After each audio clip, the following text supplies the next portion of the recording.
Welcome to Study Express 13 June 2020 current affairs express learning made easy.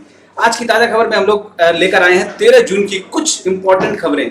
थोड़ी अलग होंगी ये खबरें, बाकी लोगों से प्रेजेंट करने में थोड़ा सा हम लोग डिफरेंट रखते हैं ताकि जो एग्जाम में क्वेश्चन आता है बिल्कुल वहीं पे फोकस करते हैं। आपको दुनिया भर की कहानियां नहीं सुनानी है। पहला न्यूज है इसमें world food prize 2020। World food prize के बारे में कितने लोगों ने सुना होगा? इनफैक्ट हम लोगों ने अभी तक 8 बार ये प्राइज इंडिया ने पाया है। वर्ल्ड फूड प्राइज इस साल का 2020 का भी हम लोगों को मिला है, रतन लाल जी को मिला है। यस, रतन लाल जी को। वर्ल्ड फूड प्राइज होता क्या है? ये प्राइज इस साल रतन लाल जी को मिला है। रतन लाल जी किससे रिलेटेड थे? ये फैक्ट पूछता है, सॉइल साइंटिस्ट थे। मैं आपको बताऊंगा आगे कि बाकी जो साइंटिस्ट को मिला था वो किस किस फील्ड से रिलेटेड थे। पूछा यही है आपके एग्जामों में। अच्छा, थर्ड पॉइंट इसमें देखते हैं। ये इंडियन नहीं है, ध्यान रखना एकदम, ये इंडियन नहीं है, ये इंडियन अमेरिकन है। Is a Indian American. अब क्वेश्चन बनता है कि इंडियन अमेरिकन ये है तो इनके अलावा और कौन इनके तरह इस तरह के साइंटिस्ट थे जिनको दिया गया था? एक वत्सल साहब थे, एसके वत्सल साहब थे, वो भी इंडिया के नहीं थे, वो मेक्सिको थे, मेक्सिको के सिटीजन थे इंडियन ही, तो इंडियन अमेरिकन थे। इनको सॉइल साइंस के लिए मिला है। इन्होंने सॉइल सेंट्रिक अप्रोच अपनाया ताकि क्रॉप को इस तरह से ग्रो कराया जाए कि एनवायरनमेंट की सस्टेनेबिलिटी बहुत आसानी से बनाई जा सके। Increasing food production, conserve the environment, natural resources को अपना मेंटेन करके रखना है, and mitigate the climate change effect. क्योंकि हम लोग बहुत ही गलत तरीके से खेती करने लगे हैं और सॉइल खराब हो रहा है, एनवायरनमेंट खराब हो रहा है, क्लाइमेट चेंज आ रहा है। तो इन सब को रोकने के लिए रतन लाल साहब ने सॉइल साइंस में कुछ रिवोल्यूशनरी आइडियाज दिए, जिसके लिए इनको 2020 का वर्ल्ड फूड प्राइज दिया गया है। ये रतन लाल साहब हैं, इनकी फोटो भी हमने इसमें लगा दी है, आप देखिएगा। और कितने इंडियन रिसिपेंट्स थे जो अभी तक इनको फूड प्राइज मिला है? याद रखिएगा, ये फूड प्राइज शुरू हुआ था 1987 में, और पहला फूड प्राइज किसको मिला था? ये वर्ल्ड फूड प्राइज, हाँ, अपने यहाँ के ग्रीन रिवोल्यूशन के जो जनक माने जाते हैं एमएस स्वामीनाथन साहब को 1987 में मिला था। इसके बाद नंबर 2 वर्गीस कुरियन साहब, जो कि मिल्क रिवोल्यूशन, हमारे यहाँ फ्लड रिवोल्यूशन जो था, ऑपरेशन फ्लड व्हाइट रिवोल्यूशन जिसको कहा जाता है, वर्गीस कुरियन साहब, उनको 1989 में मिला था। ये आनंद जो अमूल डेयरी आपने स्टैब्लिश करवाई थी, इनकी मदद से हो पाया था, और इंडिया मिल्क में इंडिपेंडेंट हो पाया था, इन्हीं की वजह से हो पाया था। थर्ड पे है गुरुदेव खुश साहब। ये गुरुदेव खुश को 1996 में मिला था। ये राइस के प्रोडक्शन में दुनिया भर को आत्मनिर्भर बनाया इन्होंने। जहां पर प्रोडक्शन 10 यूनिट होता था वहां इन्होंने 100 यूनिट करवा दिया। इन्होंने इस तरह के रिसर्च, इस तरह के ब्रीड्स और इस तरह के हाइब्रिड क्वालिटी के बीजेस ले आए थे। BR बरवाले साहब 1998 में इनको मिला था। इनको सीड्स का किंग कहा जाता है। इन्होंने सीड्स रिवोल्यूशन लाया। इस तरह के सीड्स और सस्ते और अवेलेबल करा दिए कि हर किसान उच्च क्वालिटी का, उत्कृष्ट क्वालिटी का सीड अपने आसपास पाने लगा। इस तरह से उन्होंने अवेलेबिलिटी करवाई और अच्छी क्वालिटी की। वरना पहले क्या होता था, किसान अपने ही खेत का सीड उठा करके फिर उगाता था, जिसमें जीन घिस जाती थी और क्रॉप की वैरायटी नहीं आती थी, क्रॉप की क्वालिटी अच्छी नहीं आती थी। तो बरवाले साहब को सीड का किंग कहा जाता है। अच्छा, सुरेंद्र के वत्सल, इन्होंने सन 2000 में इनको मिला था ये वर्ल्ड फूड प्राइज, और इन्होंने मेज पर रिसर्चेस किए थे। और मेज ऐसा फूड है जिसको मोटा अनाज कहा जाता है। तो मेज जो है वो गरीबों का अनाज है। बहुत सारे ऐसे मेलन्यूरिश्ड एरियाज हैं जहां पे वाटर की स्कैसिटी है, वैसी जगहों पर इन्होंने मेज की खेती करवा के इन्होंने रिवोल्यूशन लाया था। सुरेंद्र के वत्सल साहब, ये इंडियन अमेरिकन थे। नेक्स्ट है मुदादुगु विजय गुप्ता।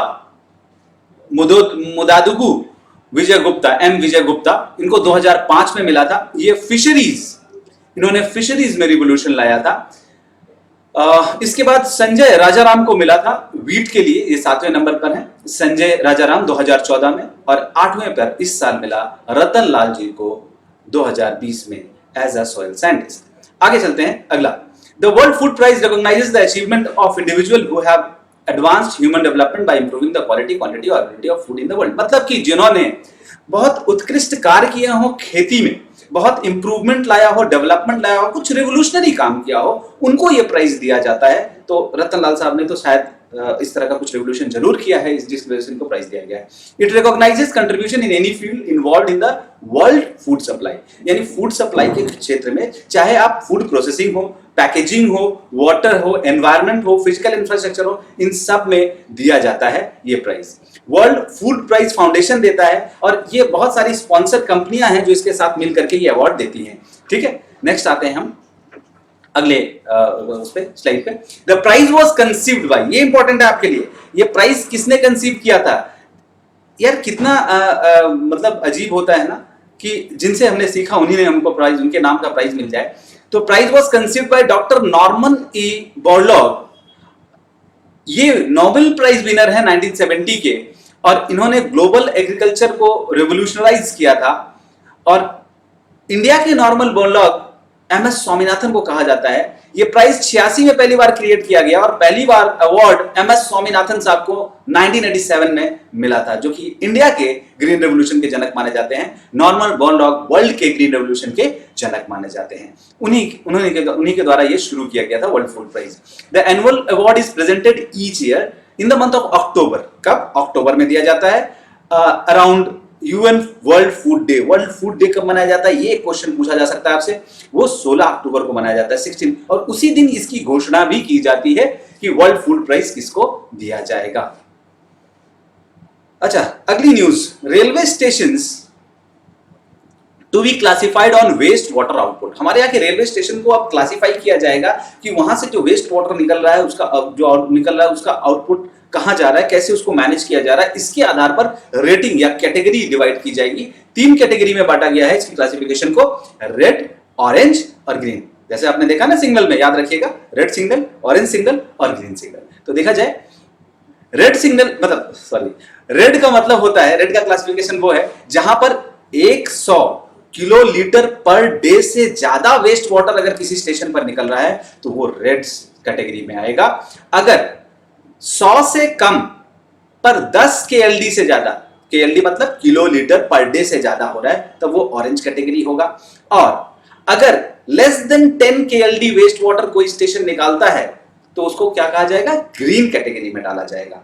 ठीक है, तो the central pollution control board इसको क्लासिफाई कर रहा है। कौन कर रहा है? CPCB will classify railway stations under these categories based on the quantity of water waste generated and the disposal of untreated water into the municipal drain system.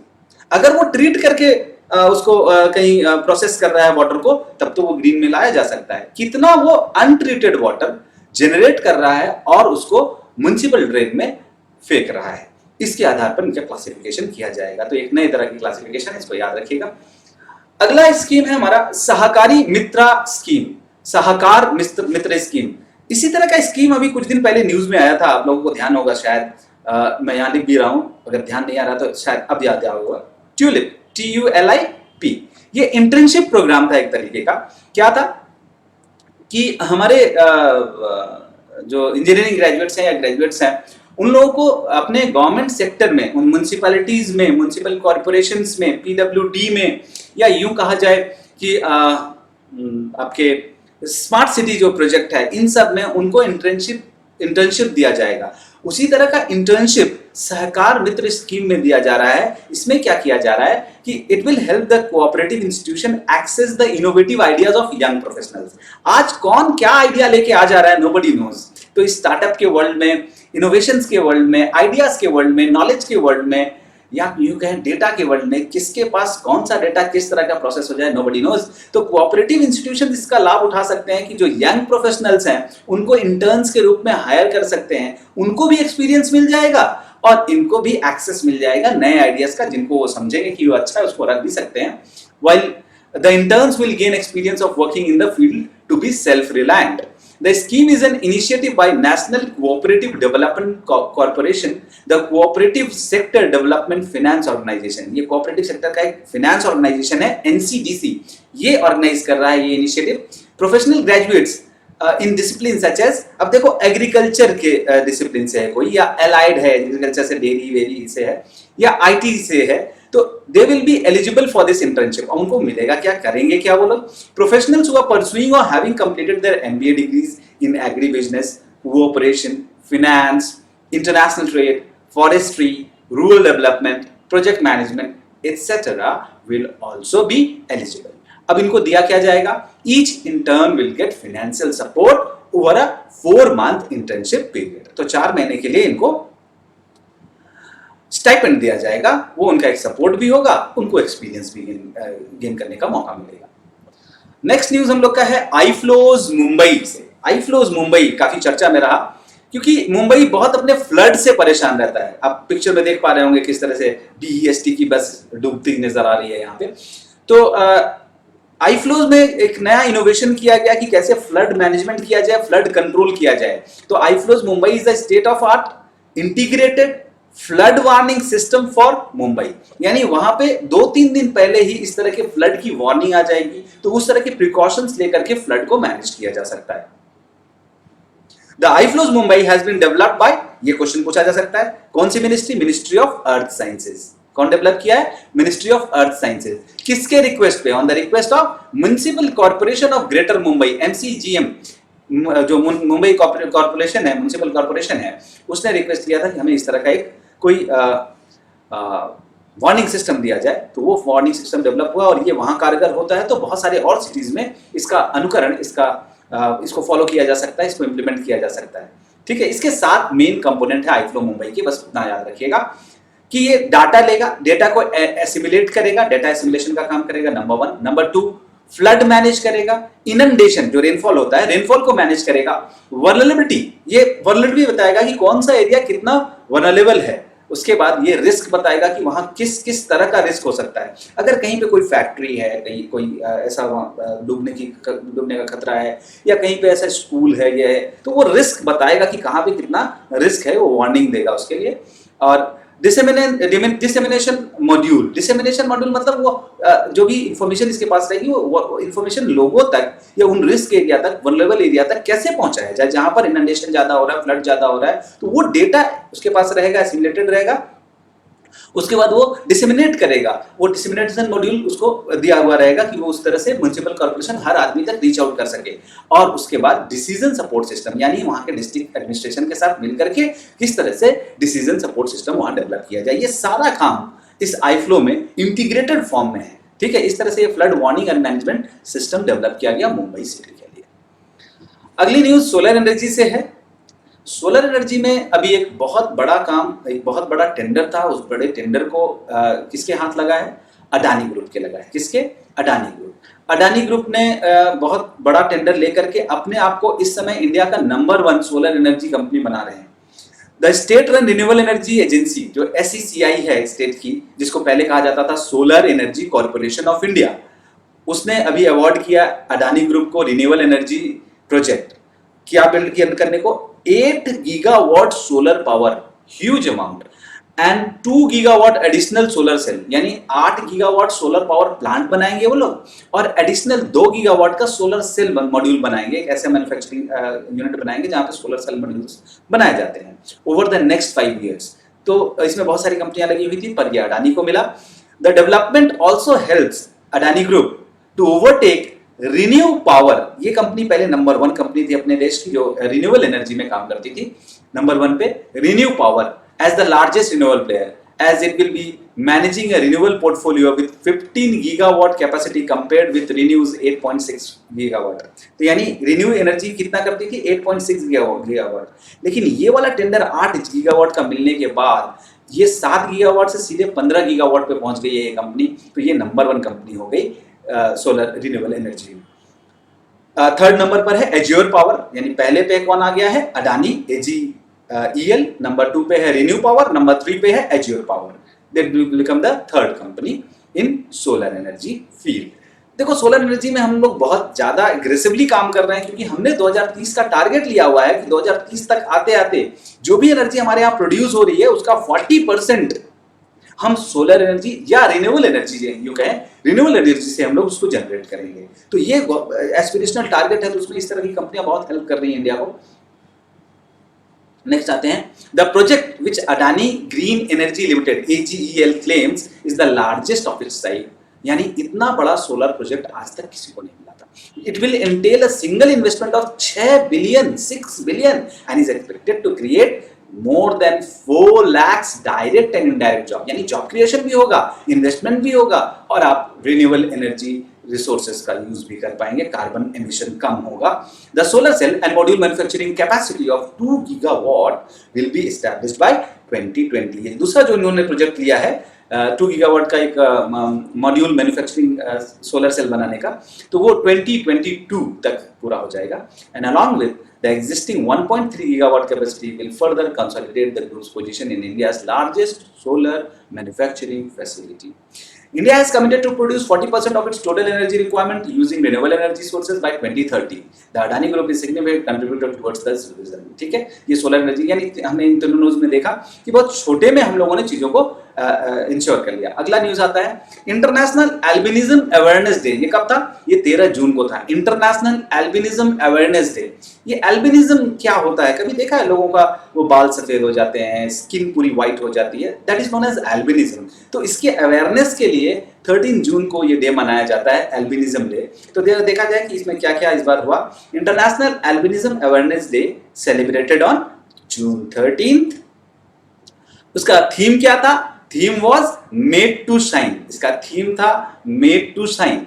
हर जो day होता है उसका कोई थीम होता है, तो इसका थीम था मेड टू शाइन, यानी उनको इस तरह से वो बने हैं कि वो दुनिया में चमके। तो उनको कॉन्फिडेंस देने के लिए और उनके प्रति अवेयरनेस क्रिएट करने के लिए हमारे समाज में उनको मेड टू शाइन नाम का थीम दिया गया था। Albinism is associated with number of vision defects such as photophobia, nystagmus and amblyopia, lack of skin pigmentation, increasing vulnerability to the sun and bright light. यानी इसमें तरह तरह के अंधेपन आ जाते हैं, फोटोफोबिया हो जाता है या स्किन पिगमेंटेशन में कमी आ जाती है। तो मेलानिन की फॉर्मेशन उनके बॉडी में नहीं हो पाती, जिसकी वजह से ये रोग होता है। जनरली ये जेनेटिक रोग है, नॉन कंटेंजियस रोग है, यानी एक दूसरे से छूकर नहीं फैलता ये। लेकिन हमारे देश में ऐसे बहुत सारे जगह हैं, गांव हैं, ट्रेडिशंस हैं जहाँ पर उनको छुआछूत के बीमारी माना जाता है। जबकि अगर ये अवेयरनेस फैलाया जाए तो उनके प्रति और रिस्पेक्ट आए और वो उस लड़ाई को लड़ने में और सक्षम हो सकें, क्योंकि वो बहुत ज़्यादा इंफीरियरिटी कॉम्प्लेक्स से पीड़ित हो जाते हैं अगर उनको ठीक से केयर नहीं किया गया तो।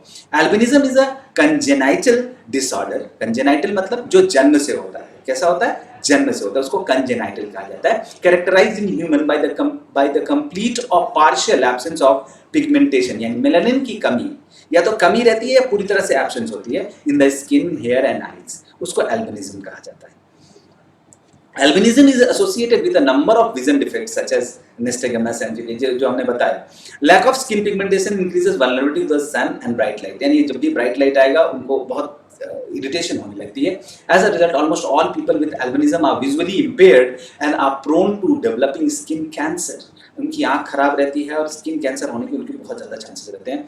It results from inheritance of recessive gene alleles. Gene alleles होते हैं, कुछ जीन कॉम्बिनेशंस होते हैं जिसकी वजह से अगर वो इनहेरिट कर लेता है कोई बंदा, वो मेल में भी हो सकता है, फीमेल में भी हो सकता है, दोनों होता है। कोई कास्ट, कोई क्लास, कोई कलर, कोई इससे रिलेटेड नहीं है, ये किसी को भी हो सकता है। In almost all type of albinism both parent must carry the gene for it to be passed on even if they do not have albinism value.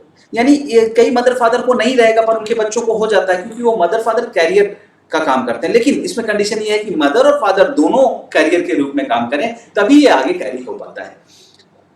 It is non-contiguous, but there is no cure for the absence of melanin that is central to the albinism. Albinism में मुख्य problem जो होती है melanin की कमी, इसका कोई इलाज अभी तक नहीं ढूंढा जा चुका है।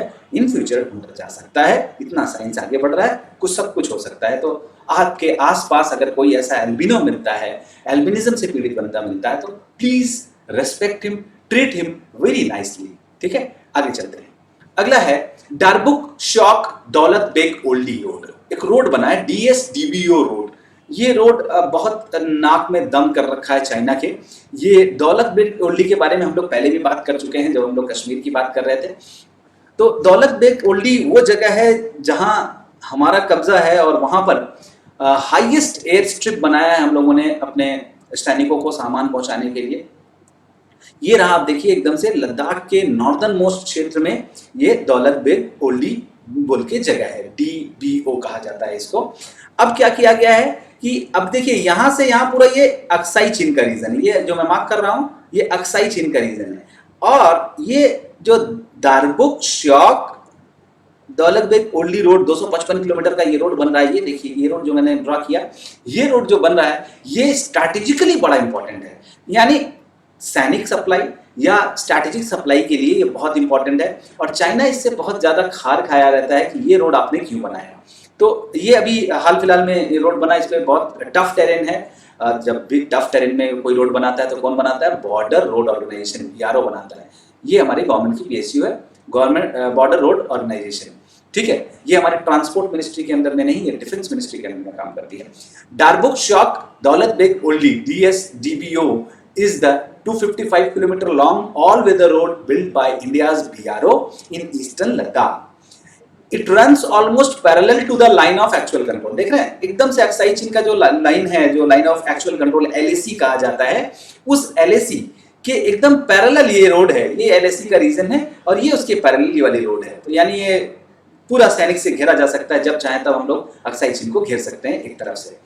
The eastern area of erstwhile Jammu and Kashmir state that China occupied in 1950s, 1950 में इसने ऑक्युपाई कर लिया था, लीडिंग टू द 1962 वॉर। ये बातचीत चल रही थी, बातचीत से चीजें नहीं सुलझी, चीजें थोड़ी एस्केलेट कर गई 62 वॉर में, और इंडिया थोड़ा सा उसमें बैकफुट पे आ गया था। हम नहीं जीत पाए, हम नहीं लड़ पाए ठीक से चाइना से, वो हमारी हार थी एक तरह से। तो उसमें हम लोगों ने अक्साई चीन रीजन को एक तरह से खो दिया था। अब आते हैं हम लोग, in October 2019 defence minister Rajnath Singh inaugurated a 500 metre long Bailey bridge. इसका नाम सुना होगा, ये भी न्यूज में आया था, बैली ब्रिज। ये बैली ब्रिज उसी रोड पर, DSDBO रोड पर ही बना है, Bailey bridge on this road. Bailey bridge का नाम जो है, it is named after colonel Chewang Rinchen. Colonel Chewang Rinchen Indian army के हीरो थे, लद्दाख से के ये लोकल हीरो थे, वहां के रहने वाले थे, कर्नल चिवांग रिंचन। इन्हीं के नाम पर इसका नाम colonel Chewang Rinchen Bailey bridge रखा गया है। It is located at 14,650 feet. My God, it is world's highest such bridge, world's highest such bridge ये बनाया गया है। DSDBO connects Leh to Daulat Beg only, the northernmost corner of Indian territory in Ladakh. DBO itself is the less than 10 kilometer west of the LAC at Aksai Chin, ठीक है। DBO has the world's highest airstrips. Air strip मतलब वहाँ हवाई पट्टियां हैं जहाँ जहाज उड़ सकती है, यानी हमारे हरक्यूलिस और ये सारे विमान वहाँ माल लेकर के, हथियार लेकर के आवागमन करते रहते हैं, क्योंकि वहाँ पर दौलत बेग ओल्डी ऐसा कटा हुआ एरिया हुआ करता था आज से पहले, इस रोड के बनने से पहले, कि वहाँ केवल और केवल फ्लाइट से ही, एयर हेलीकॉप्टर से ही, एयर से ही वहाँ से सामान जाता था। अच्छा, अगला न्यूज़ हम लोग देखते हैं, इंपोर्ट ऑफ एक्सोटिक स्पीसीज। इस पर कुछ रोकथाम लगाई है गवर्नमेंट ने, कुछ कंट्रोल करने की बात करी है, कुछ इस पर रेस्ट्रिक्शंस लगाए हैं और तरीके बताए हैं कि कैसे इसको किया जाना चाहिए। कोविड-19 की सिचुएशन में क्या हुआ है कि एक ग्लोबल कंसर्न आ गया है। क्या कंसर्न है कि इलीगल वाइल्ड लाइफ ट्रेड अगर नहीं रोका गया तो हम जूनोटिक डिजीज को कंट्रोल नहीं कर सकते हैं। जूनोटिक डिजीजेस कौन से डिजीजेस होते हैं? ऐसे डिजीजेस जिसका कैरियर एनिमल होता है, उसको एनिमल से फैलने वाले डिजीजेस क्या कहलाते हैं? Zoonotic diseases. जैसे ये आप कोरोना वायरस देख लीजिए, ये बैट से फैला हुआ शुरुआत में मालूम पड़ रहा है, तो इसका मतलब है कि ये जूनोटिक डिजीज है। तो अगर हम ट्रेड को, इलीगल वाइल्ड लाइफ ट्रेड को अगर नहीं रोकते हैं, नहीं कंट्रोल करते हैं, हम कितना भी कंट्रोल करें, जूनोटिक डिजीज एंटर कर ही जाएगा हमारे एरिया में। तो एक्सोटिक लाइव स्पीसीज, जो जिंदा स्पीसीज हैं, shall be constitute to mean, कौन सी स्पीसीज होते हैं? The animal named under appendices 1, 2, 3 of the convention of international trade in endangered species, CITES जिसको बोलते हैं हम लोग लास्ट क्लास में साइट्स के बारे में जाने थे। साइट्स क्या है? साइट्स एक ऐसा ऑर्गेनाइजेशन है जिसमें इंडिया सिग्नेटरी है, जो एक कन्वेंशन है इंटरनेशनल ट्रेड पर, कि हम एनिमल्स का ट्रेड कैसे कर सकते हैं, एंडेंजर्ड स्पीसीज का किस लेवल पे कर सकते हैं, किसका कर सकते हैं, किसका नहीं, ये गाइड करता है साइट्स। इसके अपेंडिसेस हैं, जैसे इसमें इंडेक्स होते हैं, लिस्ट होती है, तो अपेंडिक्स 1, 2, 3, जो 1, 2 में अगर कोई एनिमल आ जाता है, उस पर किसी भी तरह का ट्रेड अलाउड ही नहीं है, यानी एक देश से दूसरे देश में उसको ले, क्योंकि वो इंडेंजर्ड हो चुका है, वो एकदम बहुत खतरे में है, उसको बचाने की जरूरत है। तो 1, 2 वालों को तो आप कुछ नहीं कर सकते। 3 वाले में थोड़ी छूट रहती है, चीफ वार्डन से परमिशन लेके कर सकते हैं, लेकिन ये यहाँ पे कैटेगराइज कर दिया गया है कि अपेंडिसेस 1, 2 एंड 3 में अगर कोई लिस्टेड है एनिमल, तो उसका किसी भी तरह का कोई ट्रेड नहीं होगा, चाहे वो एनिमल हो चाहे वो प्लांट हो।